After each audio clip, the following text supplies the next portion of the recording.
ঘি খাওয়া শূদ্রের অধিকার নেই। আপনি শূদ্র হয়ে ঘি খাচ্ছেন, ঘি খাওয়ার অধিকার আপনার নেই।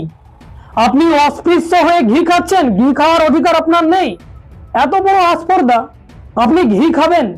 ঘি তো সেই উচ্চ বর্ণের হিন্দুদের খাবার, আর সেই খাবার আপনি খাবেন? এটা কি করে মেনে নেওয়া যায়?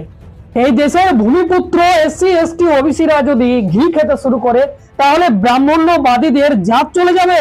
এই ধরনের নোংরা প্রথা আমাদের দেশে ছিল। বেশি দিনের কথা বলছি না, আজ থেকে প্রায় 70-80 বছর আগে, এবং এর প্রমাণ রয়েছে। আমি প্রমাণ দিয়ে আপনাদের দেখিয়ে দেব। আজকের তারিখে যে হিন্দু সমাজে যারা নিজেদেরকে তথাকথিত উচ্চ জাতির বলে দাবি করে, তাদের এই পূর্বপুরুষেরা আমাদের সমাজের এসসি এসটি ওবিসি যারা এই দেশের ভূমিপুত্র তাদের ঘি খেতে পর্যন্ত দিত না। ঘি খেলে তাদেরকে ডান্ডা দিয়ে মারতো। এবং এই নিয়ে দীনকৃষ্ণ ঠাকুর কিছুদিন আগে এক জায়গায় বলছিলেন যে শূদ্রদের ঘি খাওয়ার অধিকার নেই। তিনি শাস্ত্রের প্রমাণ দিয়েছেন, আপনারা শুনুন। এই যতটুকু অধিকার, স্কুলে যাওয়ার অধিকার, পড়াশোনার অধিকার, মন্দিরে যাওয়ার অধিকার, আপনারা যে বিয়ে বাড়িতে ঘি দেন না, তরকারিতে ঘি দেন, ঘি খাওয়া শূদ্রের অধিকার নেই। শূদ্র যদি ঘি খায় তাহলে ঘি টকবক করে ফুটবে, গরম ঘি শূদ্রের গালে আর কানে ঢেলে দিতে হবে। শঙ্কর ভাষ্য ব্রহ্মসূত্র পড়ে নেবেন, আমি বলছি না।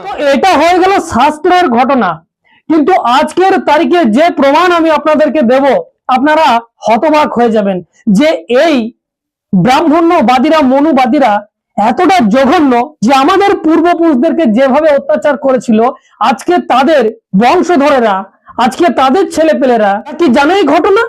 আর যদি জানে তো তারা এটা বিরোধ করে। প্রশ্ন এই জায়গায়, সালটা ছিল 1936, 1 এপ্রিল। সেই সময় ব্রিটিশ শাসিত আমাদের দেশ জয়পুরের চাকওয়ালা বলে একটা গ্রাম ছিল। সেখানে একজন অস্পৃশ্য সমাজের মানুষ, মানে যারা আজকের তারিখে শিডিউল কাস্ট, তারা একটা তীর্থ স্থানে গিয়েছিল এবং সেখান থেকে ফিরে এসে পূর্ণ লাভের জন্য তিনি মানুষকে ভজনের জন্য আমন্ত্রণ করেছিল। এবং সেই আমন্ত্রণে বিভিন্ন রকম খাবার ছিল, আর সেই খাবারের সাথে ঘি ছিল। আর এই ঘিটাই হয়েছিল কাল।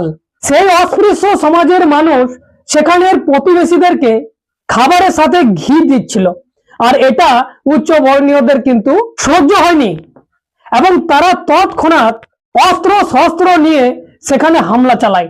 আর হামলা কিভাবে চালায় না, সেখানে খাচ্ছিল তারা, কেউ আধা পেটে আছে, কেউ বসবে, সেই রকমে তারা গিয়ে লাঠির ডান্ডা নিয়ে তাণ্ডব চালিয়ে সেখানের মানুষকে মারধর করে এবং তারা খেতে খেতে পালিয়ে যায়। তো এই বিষয়টি তারা উপলব্ধি করে সেখানের মানুষ, আর তারা ভাবে যে হয়তো আমরা ঘি খেয়েছি আর ঘিটা বাবুদের খাবার, আর এটা আমরা খাচ্ছি, হয়তো তার জন্যই তারা আমাদেরকে এভাবে অত্যাচার করছে, তাহলে ঘি খাওয়া মনে হয় আমাদের যাবে না। আমি কিছুক্ষণ আগে বললাম যে দীনকৃষ্ণ ঠাকুর এক জায়গায় শাস্ত্রের প্রমাণ দিল। তো এই শাস্ত্রে যত লঙ্কার গোড়া, শাস্ত্রে এইরকম ভালো ভালো যেগুলো খাবার, যেগুলো শরীরে পুষ্টিকর, সেগুলো এই দেশের যারা ভূমিপুত্র, যারা এই দেশের এসসি এসটি ওবিসি, তাদেরকে বলেছে যেগুলো খাওয়া যাবে না। ধর্মশাস্ত্রের আধারে এগুলো উচ্চ জাতির লোক খাবে, বর্ণ হিন্দুরা খাবে, নিম্ন বর্ণের হিন্দুরা খাবে না, এইরকম বিধান শাস্ত্রে রয়েছে। যার কারণে এইরকম ঘটনা জয়পুরের সেই গ্রামে ঘটেছিল। আমি যে কথাটি বলছি তাহলে এর প্রমাণ কি? ডক্টর বাবা সাহেব আম্বেদকর তিনি তার পুস্তক অ্যানিহিলেশন অফ কাস্টে লিখছেন। কোন জায়গায় লিখছেন না, যেখানে জাত পাত তরক মন্ডল যে কমিটি, সেই কমিটিকে তিনি যখন এই চিঠিটি দেয়, সেটা উদাহরণ স্বরূপ তিনি এই ঘটনাটি তুলে ধরেছিলেন এবং তার সাথে আরো কয়েকটি ঘটনা তিনি তুলে ধরেছিলেন। এবার আপনারা বলুন যে আজকের তারিখে আপনারা ঘি খাচ্ছেন, আরো ভালো ভালো খাবার রয়েছে সেগুলো খাচ্ছেন, অথচ আপনারা জানেনই না ইতিহাস যে এগুলো খাবার আমাদের কোনো অনুমতি ছিল না। এই যে পরে আছে আজকে কোট, এই যে চশমা, এই যে ভালো পোশাক পরেছি, এই অধিকার আমাদেরকে বাবুরা দেয়নি। আমাদের মহাপুরুষদের সংঘর্ষের কারণে আজকে আমরা এগুলো পরেছি, এটা ভিক্ষায় মেলেনি। এর জন্য বহু রক্তপাত হয়েছে, আর সেটা আমাদের পূর্বপুরুষদের বলিদানের কারণে আজকেই বলছি।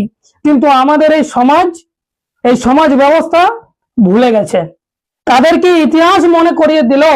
তারা বলে যে এরাই জাতিবাদী করছে, এরা পাকিস্তানের হয়ে দালালি করছে, কেউ বলে আমেরিকার হয়ে দালালি করছে, বিভিন্ন রকম। কিন্তু তাদেরকে আপনারা যখন বলবেন, প্রশ্ন করবেন, এদের কাছে উত্তর থাকে না।